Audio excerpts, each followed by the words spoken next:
Welcome to this Construction Helpline webinar called Building Bridges. It's a discussion around inclusion and mental health in the construction industry today.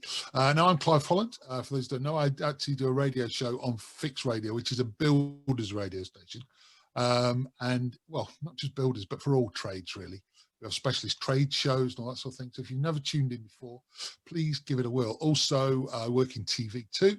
And various other guises, and write for various magazines as well in the building industry, DIY and property, and also I have a book out as well if you're interested in that, called House and Home: How to Make the Most of Your Property.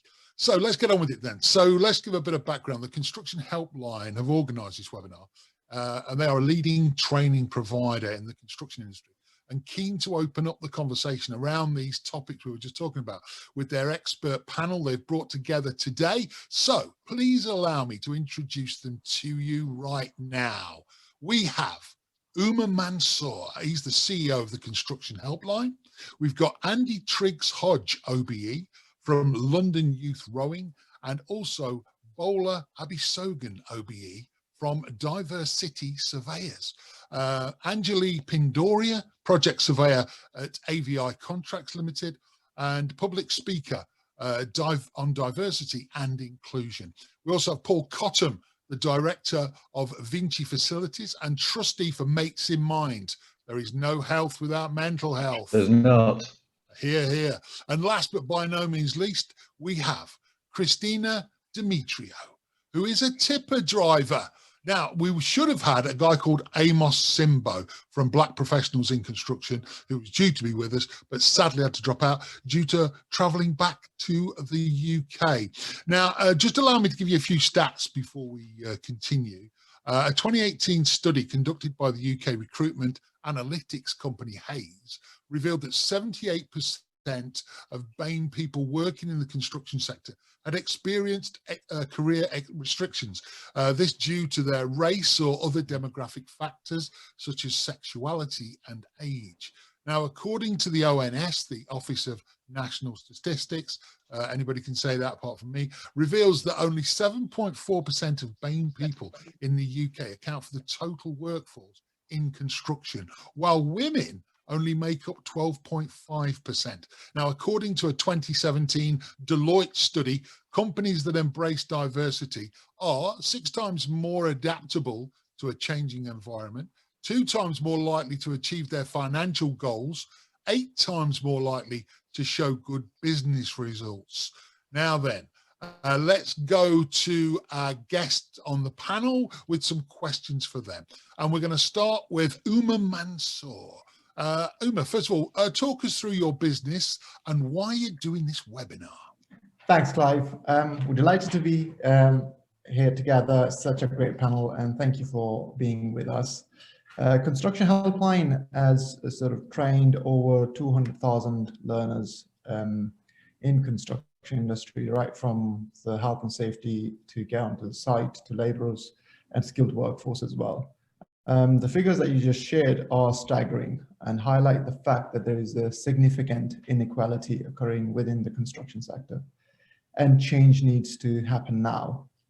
As a business owner in construction industry, my aim is to be part of the of this wave that we have go about changing these figures and addressing the balance. We are also quite keen to support mental health charities and be part of offering support to those who are struggling with their mental health. We recently took part in Raise the Thames, a money-raising event organised by London Youth Rowing, where we raised money for London Youth Rowing and also our charity Mind. We intend to find more opportunities like these and use the very fortunate position we are in helping others. Recently, I have partnered with BPIC to offer free training to their members on a monthly basis. We are in conversation with them and in construction as well to support them from a training perspective to get to the industry. I understand that there are hurdles, that there are challenges to get to the level where you need to get into construction industry and then start working. but whatever support that we can offer to help bring more inclusion in the industry, that's what we're trying to do. And I think that's important from a personal point of view, is total inclusivity, I think, is so important. And as long as we can see the human being, this is my point of view, because obviously I work in the industry as well, is just making sure that we just see the human and the talent and nothing else. I think is very important. Uma, thank you so much for that. Now then, Andy Triggs Hodge, from a young person's angle, how does diversity affect their lives from a mental health perspective, and how do you keep them motivated and driven? Well, look, thank you very much for having us on today. It's a real pleasure to be here. As well as being at London Youth Rowing, I've worked with Tideway, the construction client in London, building the Super Sur. And it's been a fascinating 4 years since I was a rower myself, being inducted into the construction industry at that level, where admittedly I only get to see a very small part, but certainly with the work we've done with London Youth Rowing, it's a fascinating journey to actually realise sort of what diversity means and what it means for the young people we work with. And there's, you know, I think the first thing is opportunity, right? You got to be able to give people that opportunity to be able to find themselves, find where they can excel at and be proud of something. And I think once they've been able to find that sense of purpose, motivation isn't the problem. You know, they fly, and it's inspiring to see young people from all different walks of life. You know, often you start to see them at the beginning of their journey. They're very shy, reserved. You know, they've got barriers around them, and it's quite hard to connect. And it's a beautiful thing about sport in general. But for us, offering rowing amidst the whole mosaic of sports out there, you see the kids that don't connect with football or running or other sports, and they kind of really think, well, sport isn't for me, I'm not an athlete. You give them rowing, and actually, for a lot of them, they do connect.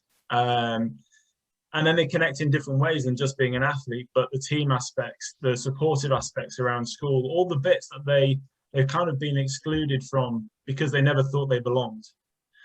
And then seeing their journey go from that starting point to where they end up as empowered, motivated, passionate individuals. What is transformational about that is then how they carry that into the rest of their life. You know, the schoolwork, their ambition, what they think they're capable of.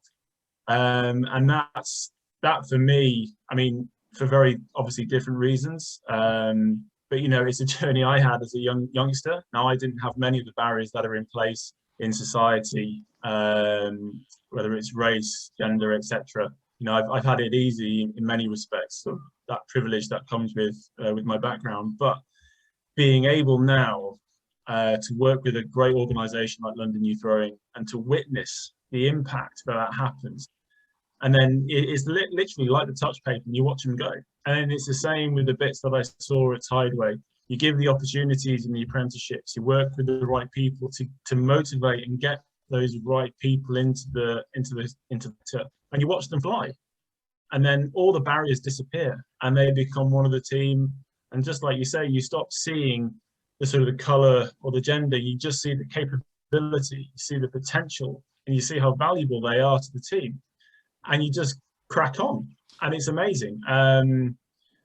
Yeah, so I've had an amazing 4 or 5 years since I exited the sport of rowing, which, you know, was completely driven, very, very team based. But to sort of really open my eyes and leaving the sport, you know, I kind of asked myself, what do you do with 3 Olympic gold medals? Well, what I'm doing now feels like the best thing I could ever be doing with it, which is, you know, to watch young people go on and achieve things they never thought possible, to inspire people, to support organisations that do that. And, you know, I think I'm making a big difference. But, you know, seeing the group here, what everyone's doing here, the drive and the commitment to this agenda, I mean, this is inspiring stuff. This needs to be shouted from the rooftops. So, yeah, I'm really proud to be part of it. I can smell passion. Well, and you can see that. You know, if you can see, smell, but I can actually see that in you, and I think it's important. So when these young people arrive to you, they're probably a bit standoffish, maybe bit of attitude, so on and so on. You know, they don't think they're going to blossom, but you actually then see them blossom, and I think that must be a wonderful thing. It really is. And it is an interesting part, the part I play as well, because, you know, I'm obviously a white male, you know, and I'm a big imposing character. And when you walk into a room full of, you know, that's really diverse, you know, I stand out like a sore thumb, and I feel very, very uncomfortable because they don't really want to talk to me. They don't know how to relate to me. I find it difficult to speak to them. So that point, it's our coaches. They're the people who know these kids. They know how the communities they come from. They reach out, they get them involved. And once they start to understand rowing and start to understand therefore a little bit about me, we can then connect further down the line. So it's a really interesting process to how to break down those barriers and to open up those opportunities. But yeah, I mean, it's a magical journey, and to be able to sort of be part of that, yeah. Andy, if I can just interject one thing before we move on, and that is, it's interesting because I said we'd just look at the human factor, but we were talking then about, you know, they were looking at you as a white male, big geezer, and you felt initially that they couldn't relate. I think they've equally got to understand themselves as well, and understand that they're just a human being. You know, basically they are a human being. We're all sharing, and I think what you're doing is pretty amazing. So what you're all doing is pretty amazing. So thanks for that, Andy. Now it's over to bowler Avi Contracts. Bowler, first of all, to quote something you referenced in your recent article, as Building Magazine has clearly affirmed in its 5th of April edition in 2019, the industry needs to take a good look at itself. Where do you think they need to start? And I really can't wait for this. Oh my goodness. Well, thanks for the invitation. And, you know, it's such an eclectic panel. I'm almost humbled to be here myself. So I've heard some eloquent words already. And in terms of where I start, I'm a chartered quantity surveyor. I've been in the profession now almost 30 years. My journey was, I've done a lot in terms of delivering projects, almost 8 billion over 25 years, mostly in the social housing, public sector space. But, you know, across all sectors essentially.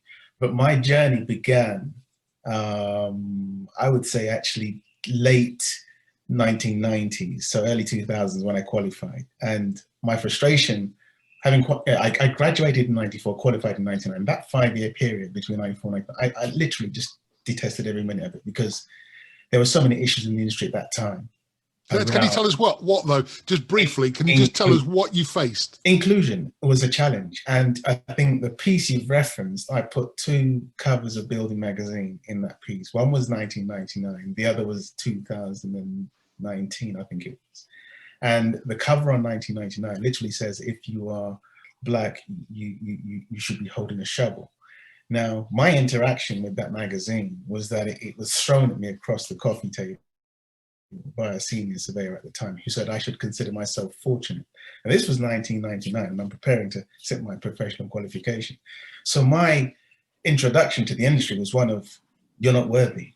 And I very quickly realized that actually being good wasn't enough. You know, you needed the social capital, the contacts, the networks, and all that other stuff that allows you to using Andy's words, to fly through.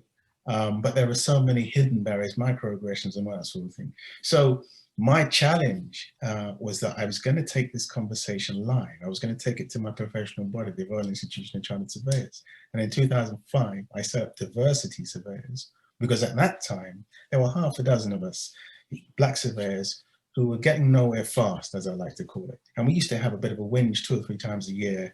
And that led to the formation of DiverseCity Surveyors. All of those guys fled, they left and they went to the Middle East. They were in Oman, Abu Dhabi, Qatar, etc., even until today. But my view was someone's got to lead the conversation, which I began in 2005 via DiverseCity Surveyors. And essentially we are a network of non-traditional talent. I try not to use the BAME label, even though that's what we represent, but it's about non-traditional talent and the entire eclectic mix of what that represents. But largely, this piece, the question you've raised around what needs to happen based on the fact that the industry needs to take a good look at itself, is it really does need to look at itself in terms of whether the right people are making the right decisions, whether those decisions are being made in an inclusive way, whether those decisions are generating the right outcomes, whether the structure of the industry is fit for purpose moving forward, particularly in a post-pandemic world. And more to the point, back then in 2019, I was reflecting on the fact that since 1999, up until April 2019, if the two covers are literally saying the same thing, then you don't need to listen to me, you need to listen to the industry. And that was an industry perspective at that time. And it was just ironic that the caveats were the same. We're not getting it right in 99. We need to take a good look at ourselves in 2019 across all strands of diversity, gender, sexual orientation, disability, etc. And on the race perspective, which is really the one strand that has been underserved over time, it just doesn't look great. And from a surveying perspective, you know, you talk about 7.4% of the industry talent pool representing BAME. In the surveying profession, it's 1.4% undeclared numbers. Now, you know, you could argue that's just horribly disjointed and almost dysfunctional, but I see it as that's the scale of the opportunity that presents before us. So if we're talking about such a minuscule number of representatives, male and female, in the industry across the world today, under 2%, then it shows you that there's huge scope for real, tangible, structural change. It excites me, apart from the fact that we're having a challenge around digital and technology at the moment as well. So, you know, that's my high level for the conversation moving forward. But Bowler, I have to say that you were on the cusp in 99 of the 21st century, right? So it's hard to think now we're in 2021. And do you think we're moving forward, or do you think we're moving sideways? And we're looking at an eclectic mix today of people that we're all talking to amongst ourselves. Is there enough of that at the top, therefore encouraging, you know, I'm still going to go back to it, human beings, that human being, full stop. Are we doing enough of that? I think if we're honest, no. And it's funny, I had a conversation with a minister recently. I won't name her, but what I would say is, she asked me the question, where do you think we are on diversity generally? And I said, on most strands, we've moved forward. But on ethnicity, we've moved forward in reverse gear, i.e. our net position where we could be versus where we are versus where we should be, we've regressed. Now, why have we regressed is the conversation we're having today. But the point is, in net terms, we have progressed, there's no shadow of doubt, but on the specific strands, and in my case on ethnicity, both male and female, we have regressed in that term. So I'm optimistic in that the current sentiment around Black Lives Matter, post-George Floyd, etc., I still think there's a lot of corporate whitewash, but I think there's a genuine sentiment now to move forward on that conversation, openly and honestly. Well, Bowler, keep the light shining, son. That's all I'm going to say to you. Keep it shining, because we've got to move forward. We've got to move forward. We've got to push hard, you know, which may be the case. But you know, in my lifetime, I would love, you know, there ain't much of it left, but I would love to see that change happen properly. But thank you so much. Now then, we're going to speak to Angeli Pindoria.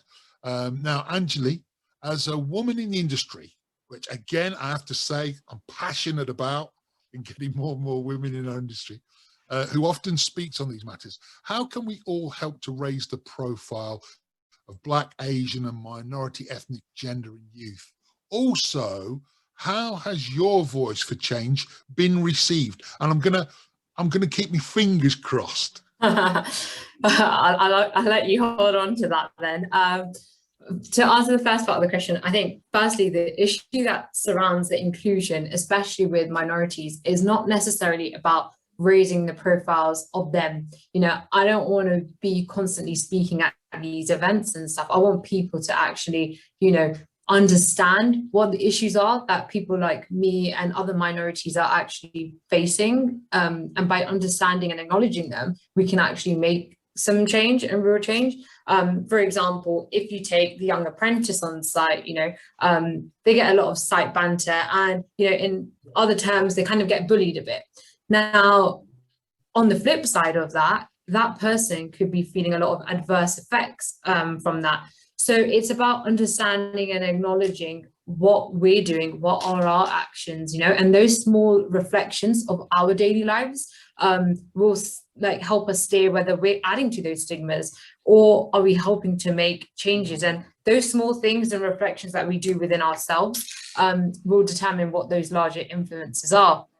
Now, going back to what kind of Bolo was touching on, I think the second thing that we need to think about to gain true inclusion is we need to bring everybody to the conversation. You know, I think the biggest factor for the lack of inclusion in our sector is our hierarchy. You know, we have this 10% versus 90% split, where we have 10% being the government, the industry bodies, you know, your main contractors, where they're all having these conversations about inclusivity. And appear to be happening at the top, but what is the representation of those people making those big decisions for us minority groups? You know, where is our representation there? You know, and income forms about 308,000 companies of our industry, and that is your supply chain, your merchants, you know, the guys out there on site, and they're is no records or track or assessment as to where the conversation is about inclusivity there. And that's predominantly because we have a self-employed workforce. So I think we as an industry need to help the 90% rather than looking all polished at the 10%. I've been on site, I work for a subcontractor. And for me, seeing that difference, being involved in these conversations here at the 10% versus what is then happening at the 90%, you know, you really understand how far the conversation really is. And, you know, we have to go to the sites, the smaller conversation. And yeah, it's just a big difference there. But to answer your question about how my voice for change has been received, I mean, it's definitely been a mixed reception.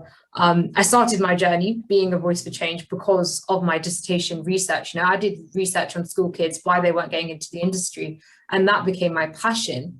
Now, for as much good my voice does, I'm on the receiving end to so much negativity behind the doors from all these keyboard warriors, you know, and that is what sticks with me. Last year, I wrote a piece about, you know, racial discrimination and how we can encourage more people from ethnic minorities to come forward. And the comments that I got, I mean, I'm not going to repeat them, but it was all the whole, oh, diversity again, another complaint, you know. And I then considered, is it really worth risking my whole career, you know, for all of this, you know? And then I thought there's probably so many other people like me who are just not coming forward because they fear that they'll be singled out or potentially lose business. I mean, I work about the main contractors in front of me seeing this, you know. I'm part of a panel that wrote for a magazine, for the same magazine, and the praise received was beyond positive. So whether we've had such a movement because of things like the pandemic, you know, things like Black Lives Matter that have come forward, I don't know if people have woken up to the sense of realization that we can't be the same, you know, we really need to unite, or is it going to turn the other way? Are we going to have a bigger divide amongst ourselves now that there's so many people speaking up? So yeah, there's a lot to be thought about here, I think. Yeah. I think the key is as well is to keep ploughing on. I'd like us to take larger steps than pin knobs, as they call it. And so your voice is very important, like everybody else's here too. I mean, when I go into schools and colleges, and I'll probably be talking one day about the construction industry, the next day I'll be talking about media. The media class will be absolutely chock with people and of all nationalities, you know, girls, boys, whatever. When it comes to the construction side, guaranteed it's nearly almost 100% white boys, and it won't be full. It'll probably be a third full. You know, there's your difference. But listen, keep going with that, and I think it's really important. I know it can be risky at times to your career, but you know, without you and without people like you, we're never going to get that message out there, Angeli. So thank you so much. Paul Cotton next then, please. Now, currently being a trustee of Mates in Mind, who I've interviewed on my show many times before, do a great job, and looking at mental health, what is your viewpoint on how this topic comes into play when faced with these types of barriers, and in particular because, of course, it is Mental Health Awareness Week as well. Well timed. Yeah. Thanks, Clive. Crikey. First of all, Bola, those statistics have flabbergasted me. You clearly know what you're talking about. I think I'm going to have to go and check on those. I employ many building surveyors and quantity surveyors, and I'm really astounded. I thought it would have been higher than construction, and really astonished from that. So the people on, if I may, Clive, I'm a trustee of Mates in Mind, and I'll do a little bit of a plug from that perspective, a little bit of background. It'll be very quickly. But I was a trustee of the British Safety Council about 5 years ago. Now we recognise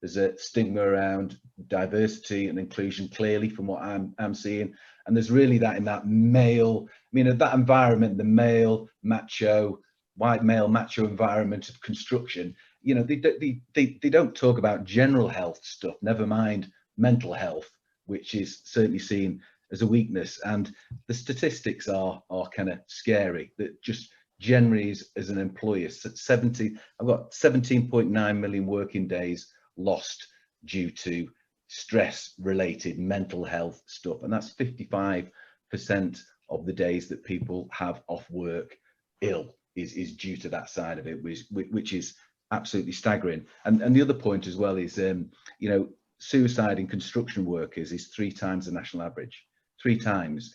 And again, I looked at a stat before I came on. I had to go and recheck it, though. This absolutely cannot be right. 2 construction workers a day commit suicide. I did it on my show today. Mate. 2 every day. I'm about to make a film about it as well for TV. Exactly that same thing.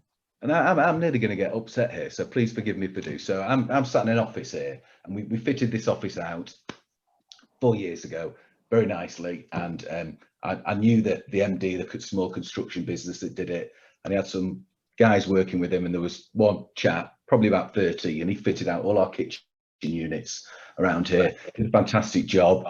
He spoke quite a bit, but didn't have a massive amount of contact with him. But we talked about how we wanted things laid out, whether we wanted the fridge over there or over there, etc.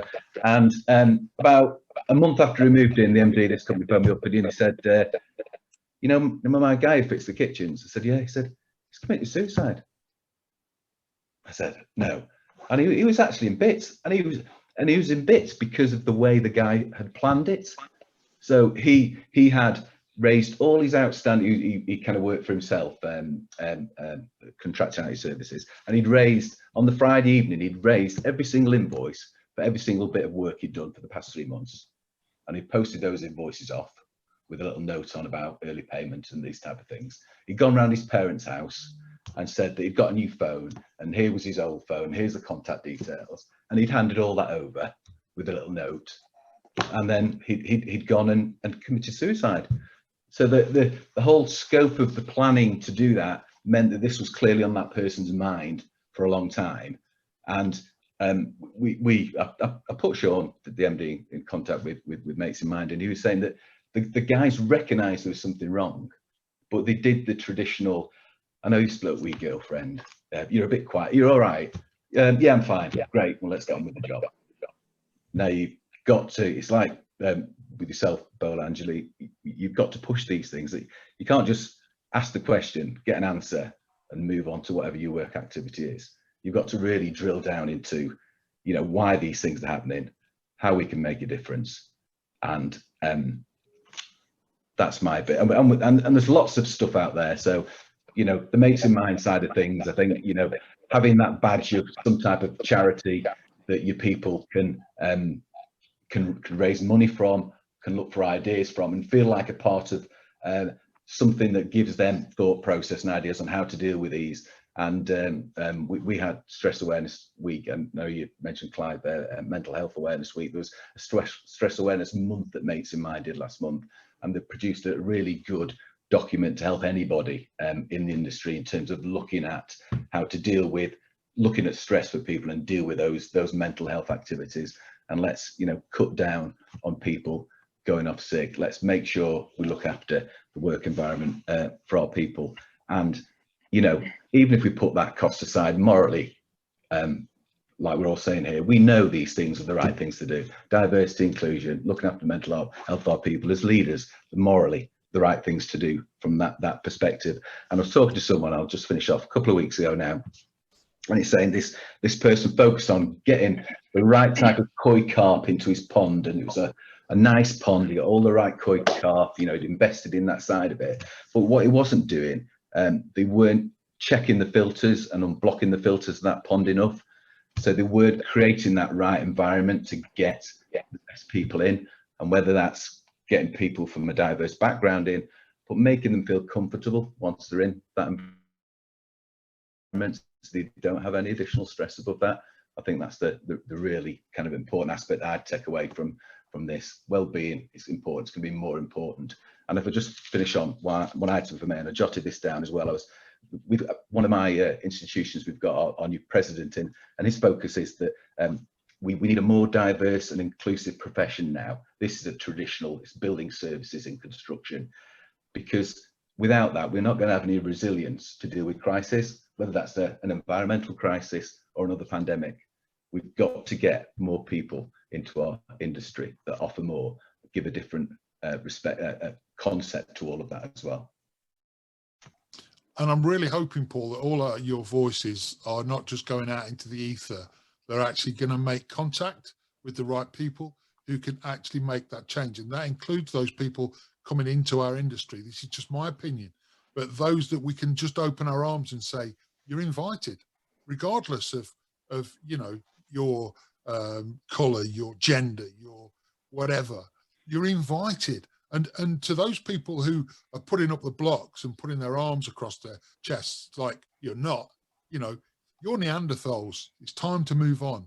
It really is time now that we make, and believe me, I'm old school, but the fact that, you know, the way I've been brought up has never been that way, you know, and that's why I can never understand it. And, you know, when you're talking about people committing suicide, it's always incredibly sad. I bring it up a lot on my show. I've had people on the phone in the past that have, you know, been so close to doing it. And I've actually, you know, sadly had to speak to those that have been left behind, you know, the partners that have been left behind, the families. I can't talk too much about it at the moment because, as I say, we're putting it into action.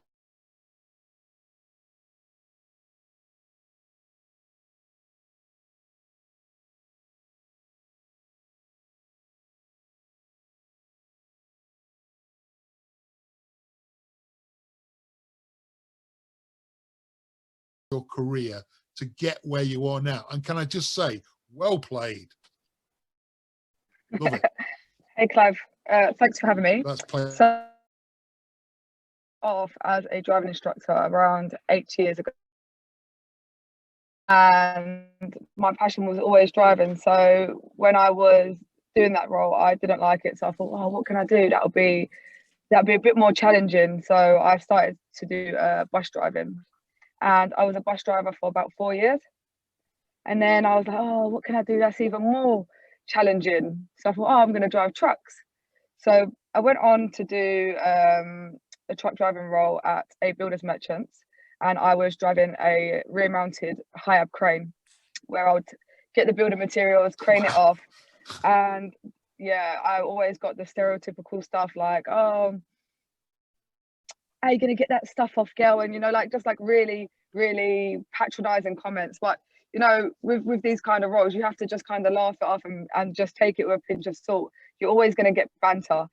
But there was a lot of times where I got a lot of comments that went beyond the line of laughing, and to the point where I've been made to feel really, really uncomfortable doing these roles, because people just don't know the limits sometimes.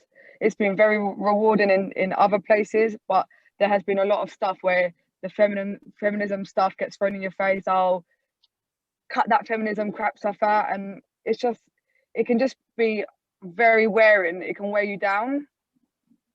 They don't realise that, I think, as well. You know, it's when banter turns into almost bullying, from banter to bullying, if you like.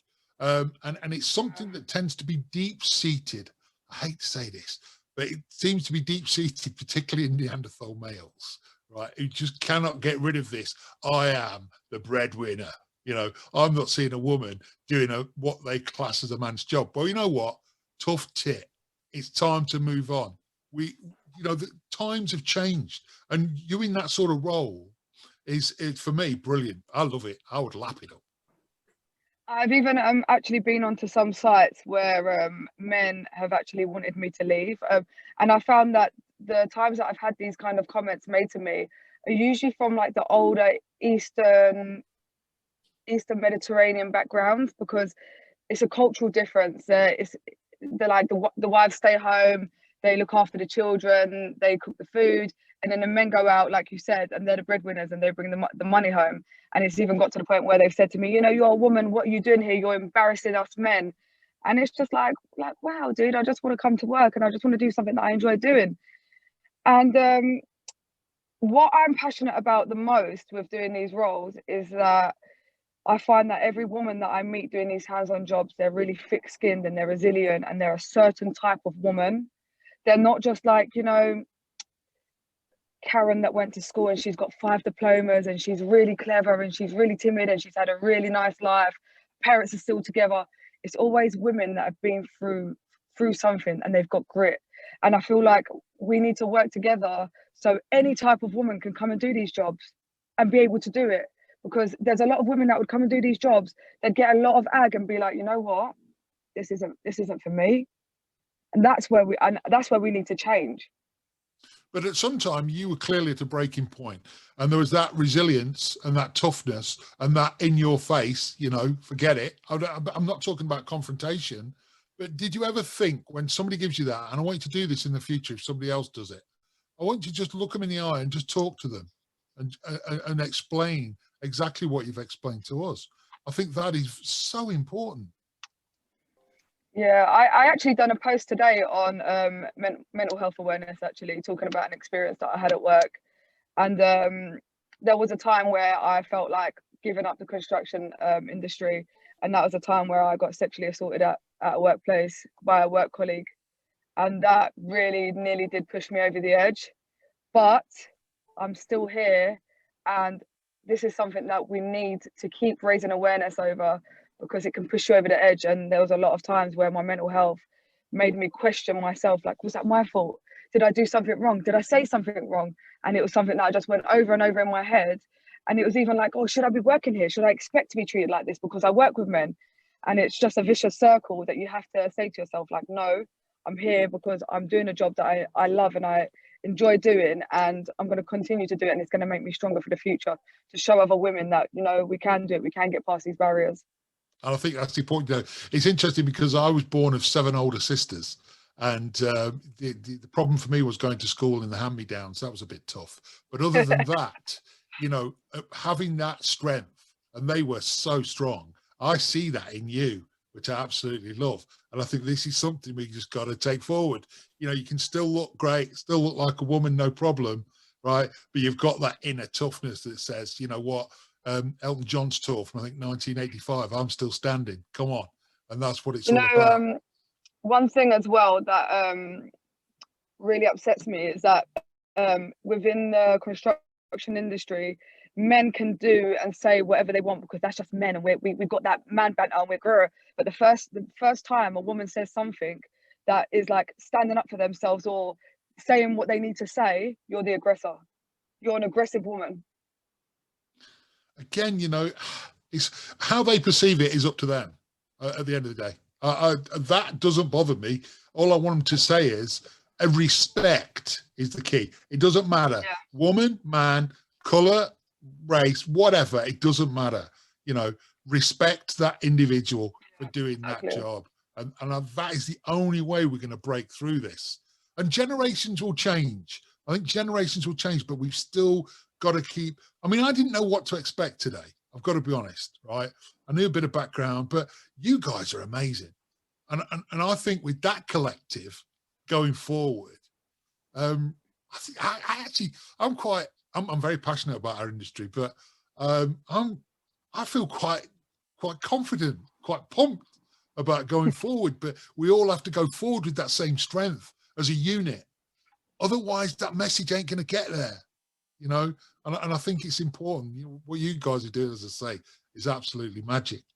And I'm going to say to you, Christina, at this stage is again, keep going. You know, you'll probably move into another job soon, and it'll probably be, I don't know, you'll probably be doing something in a CEO role somewhere along the line, and that way you can have a real influence on on bringing various you know, genders and ethnicities into our industry. Hopefully, that's the plan. Yeah, I hope so.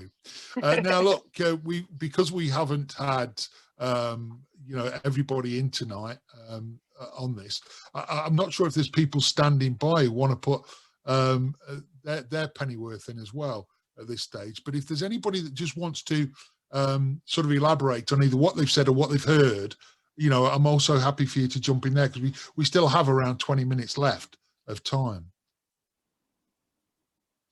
Is there anybody that would like to interject more about either what they're about or what they've heard so far?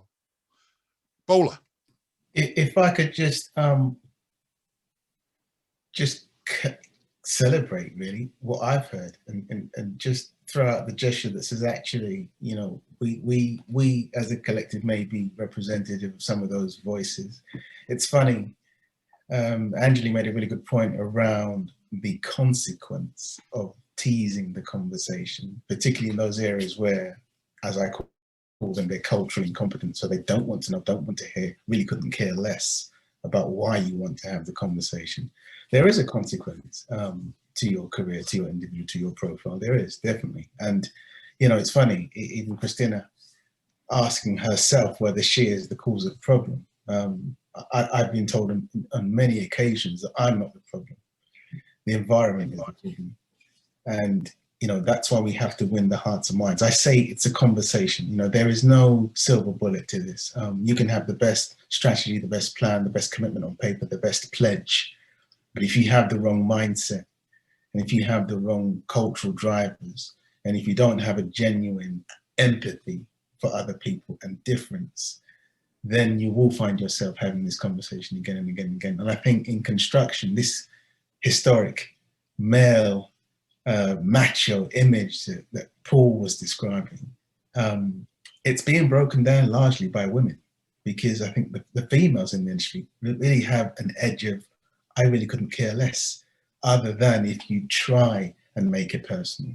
And they seem to be much more vocal. I mean, I've heard Angeli talk on many occasions in many different forums, and it's a pleasure to hear Christina now. And I think moving forward, women will drive this conversation, because men will just find themselves listening to such eloquence that actually they get drawn into the whole ethos of, wow, this just sounds great.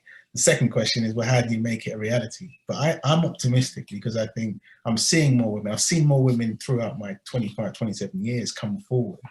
And what I want to see from the male counterparts is just giving them a platform to listen. And from listening, you might get mesmerized, and then you might be incentivized to act. So I'm optimistic, definitely. I really think, you know, that I feel very privileged tonight to be amongst you guys, and I just wish that we could get it out there to the world, you know, and so that people can start changing their mindsets and their concepts of how the construction industry should be. And I think when we can do that, I actually think it will help. I actually believe it will help mental health as well, and mental awareness along with that. And Paul, you want to jump in on that?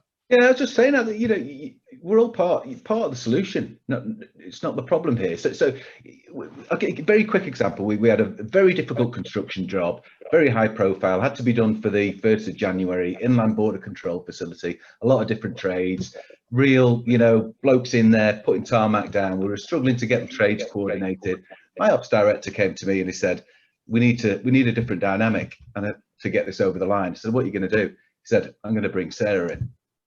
And I went, what, 5 foot Sarah over there with the blood? He went, yeah, absolutely. And he said, right, Sarah, you're going to coordinate the trades.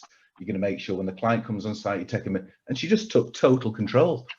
So much so when I went to that site, she shoved me to an area. She showed me where the tea and coffee was. She told me how long she'd be till other people came. And she just sorted the whole bit out. And that was just bringing a different dynamic. So that is part of the solution, isn't it? Now, it is definitely. Our dynamic's not right here because we're doing this and it's not going to work.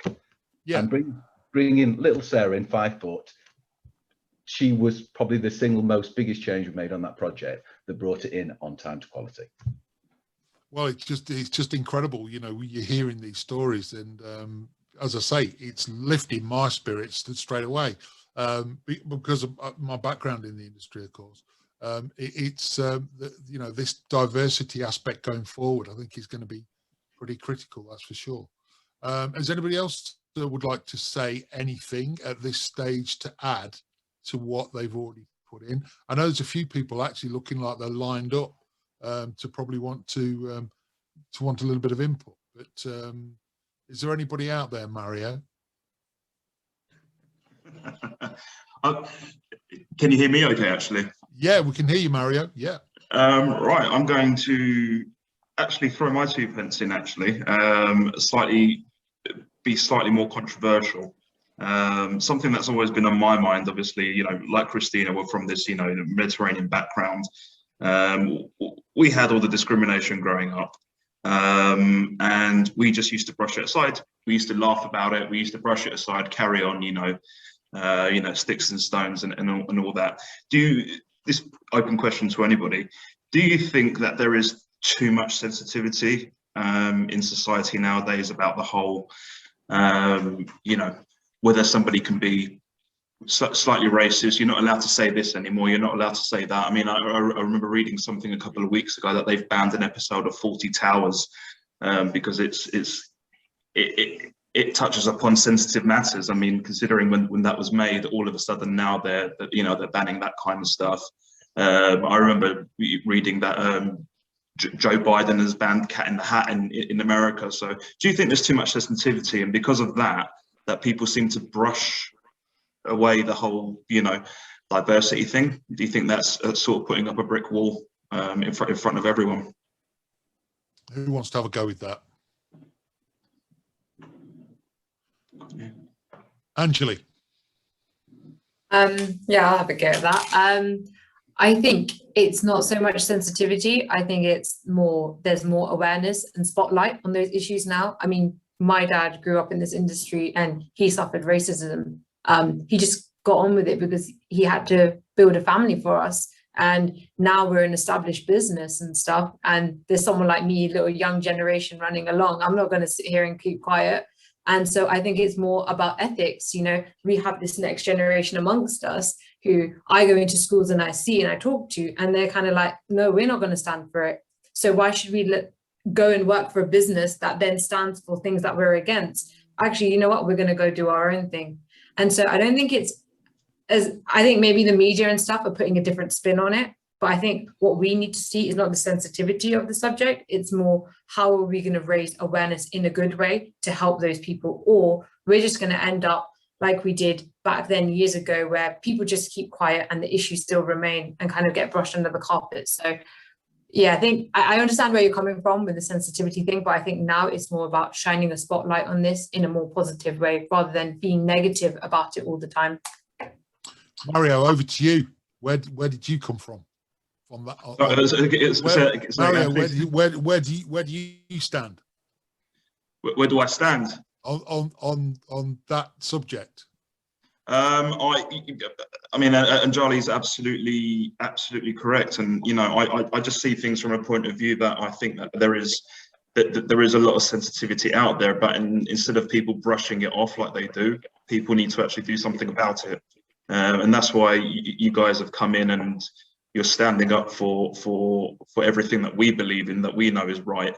And I just think that more people need to be aware on how serious it is. This is a serious issue, and we're in 2021 and we're still talking about discrimination and racism, and it's just beggars belief that this stuff is still going on.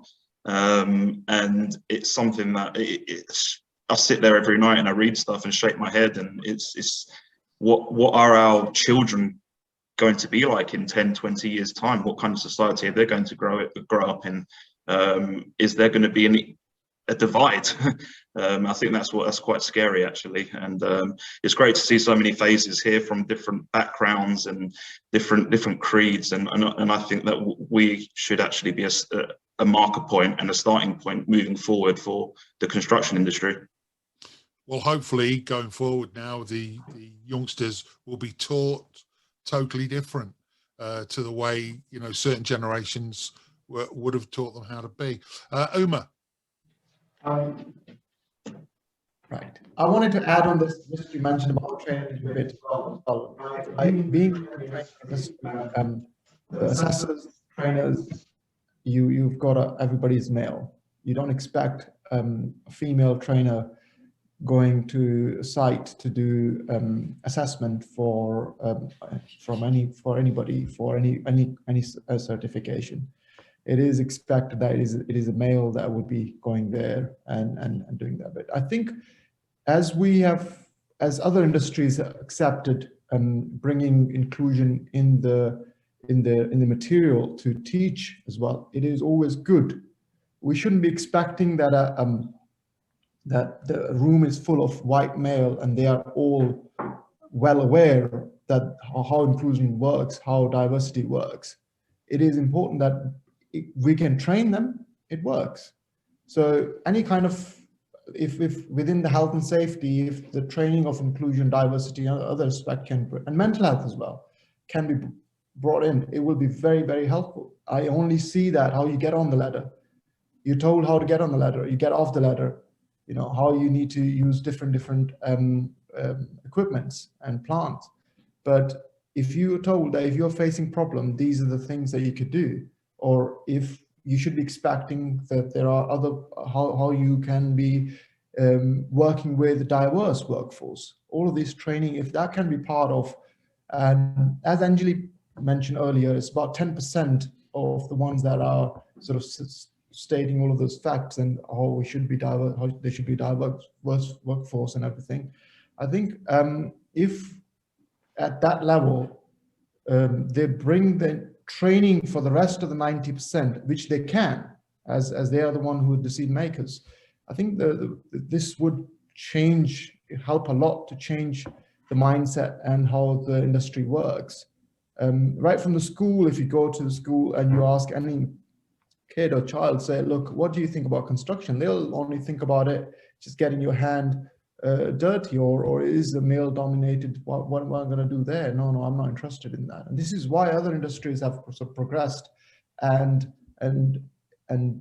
construction is even below mining industry as well in terms of diversity and inclusion. So I believe if training can be updated, that is something that can also help a lot. We shouldn't be expecting from the people or the workforce that is already there to behave in a certain way or accept certain things. It's always good to train them, and they will be okay. I think giving the message, Uma, as well at school level is important. I'm happy that a lot of collegiates are popping up now in the construction industry that are training these people specifically. But I also think when a child gets to around 14, a lot of this is only again my opinion, but I think a lot of their school work during that week, it goes over their head. They're not interested. So to actually guide them earlier rather than later into our industry and show them what it can be like, I think is going to be very important. Yeah. Hopefully that will happen as well going forward. But look, we've got roughly about 6 minutes left, Andy. I was just going to come to you because obviously you deal with the youth as well. Tell us what you'd like to add into that. So I was going to just add to that bit of, you know, we can inspire a lot of people to get into construction. You know, it's a big bit of work. We know recruitment is a massive thing, and we know that I think like the 10% kind of know what the agenda needs to be. Getting it down to the 90% is a big challenge, but something that my wife's in medicine, and they take a lot of people into the medical pathway, and it's, you know, it's a lot easier to sell, you know, go and be a doctor, save lives, etc., etc. But the amount of dropout because of the culture in hospitals, it is brutal. You know, you got big consultants swinging their power left, right, and centre. It's ugly in a lot of places, and the dropout is so high because the culture at the top is still so toxic. And we can sort of talk about the recruitment and the energy needed there. We can inspire, and we can do all those bits right. But as soon as those kids, and it's just like what Christina was talking about, you know, we don't need, well, of course we need the tough and the grit and the, you know, the real tough people out there to be doing the work, but we need the culture on the ground to be open enough to accept more different people than just those who are tough enough to tolerate it, because that just perpetuates, right? We need to break that cycle, and I think that's what medicine's starting to learn. Maybe I think it's the agenda that we've got to get to. Is you've got to come at it from both sides, and the conversation has to happen, and the conversation is starting to happen. I think there's a big bit around being open enough to have the conversation. There's a big bit about respect from both sides. It's like taking away the threat. You know, different opinions have one thing. If you tell someone they're wrong and you go in their face, they're going to back up. They're going to dig in and fight back harder. We've got to take away that threat. We've got to find routes to open up that conversation. Say, look, this is all right. What's going to happen is going to be good. And actually, you might not see it yet, but it's all right. Once we get to that point, then the conversation can start happening at the right level, which is, you know, white males talking to white males about, actually, you know what, we should be a bit different. And I don't think we should be kidding ourselves. It is going to be decades. Yeah, we're in for the long haul. You know, we are going to chip away at this every day, and this group of people is going to continue to grow. But there's no silver bullet. Yeah, and that's the thing that I think we need to be resolute, and we need to make sure we're in this for the long drive, because I think we will crack it one day, and we will see a step change. But we just got to keep going. And I think those in misguided power in the high seats, shall we say, will eventually eat themselves anyway. It's just going to happen. The push from below is going to shove them out. Anyway, listen, we've got 2 minutes left, and I'm not too sure if the link is just going to disappear. So what I'd like to do is to just say thank you to Andy, to Paul, to Angeli, to Bola, to Uma, to Christina, and to Mario, and everyone else that's been involved in this. And it's really made my day, actually. It's been really uplifting talking to you guys. So really good luck going forward with all your various projects. And well, power to the people.